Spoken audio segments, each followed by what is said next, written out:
So hello everyone. Today I'm going to be discussing about static range sum queries. So let's see what's the problem here. So we're given array A of size n where elements remain static. That means we should not modify or change any elements in an array. So we need to handle multiple queries in it. So we need to make it efficient. So what we have to do is we are given two integers like two indices L and R.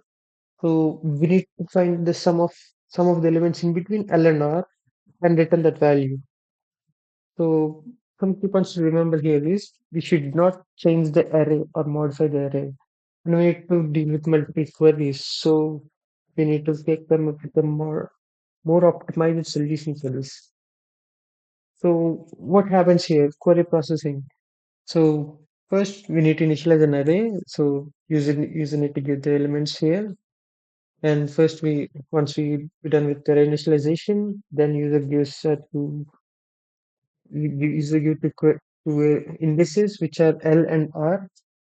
So here, as you can see, these two is zero index of 0, 1, 2, 3, and 4. So here the user gives us 1 index 1. That means it's in index 4 and P, which means index 8.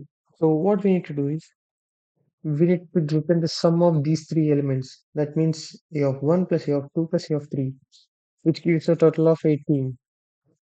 Same, if user gives 0 and 4, which is the starting and ending index, we need to return the whole sum of that array, which is 30.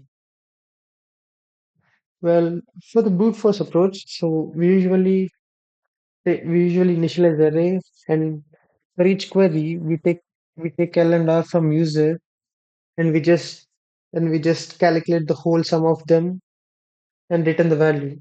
And we do it for each query. So for the n complexity, it should be q into n. Q means queries, and then for number of elements in an array, well, it's big O. So we need to come up with a more optimized approach. So this is a code for brute force approach. So it's only finding the range of it.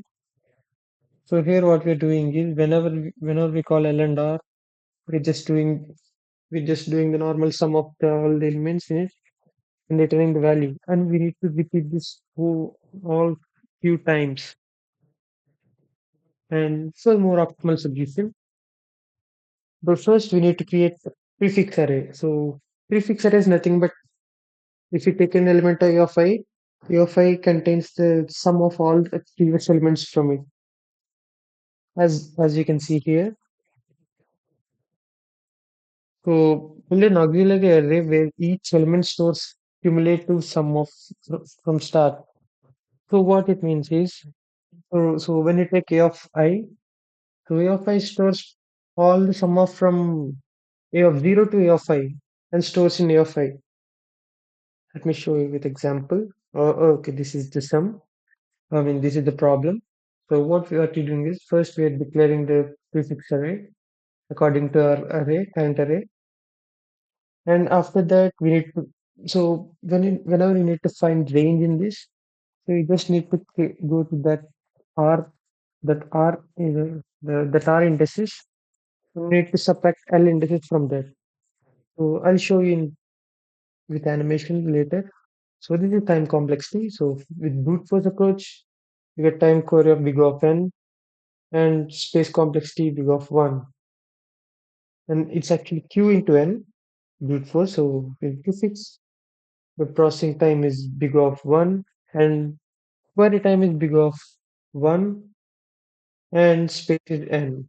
And these works with multiple arrays. So it's only for single query. That means we need to do big of n for q times. But here, for any number of queries, it's only big of n. And let me show you practically. So as you can see, here we have an array. We have an array of 4, and here I'm choosing L equal to 2, which means let's put L equal to 1, which means we are here, L is 4, and R equal to 3, which is this. So what we're doing here is we have to return the sum of these three elements. So what does it return? It returns 18, right?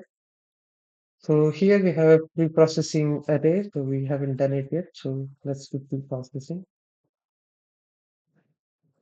Here as you can see, the initial element is 2, which is given there. And the second element is the sum of second element plus first element, which is 4 plus 2 equals 6. And third element is sum of third element plus second element plus first element.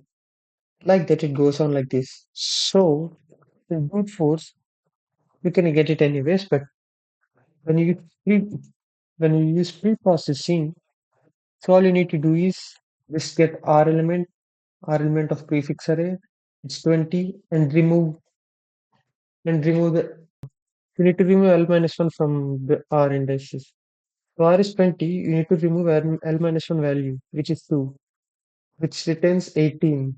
That's our answer. So this is how we can do this with pre-processing. And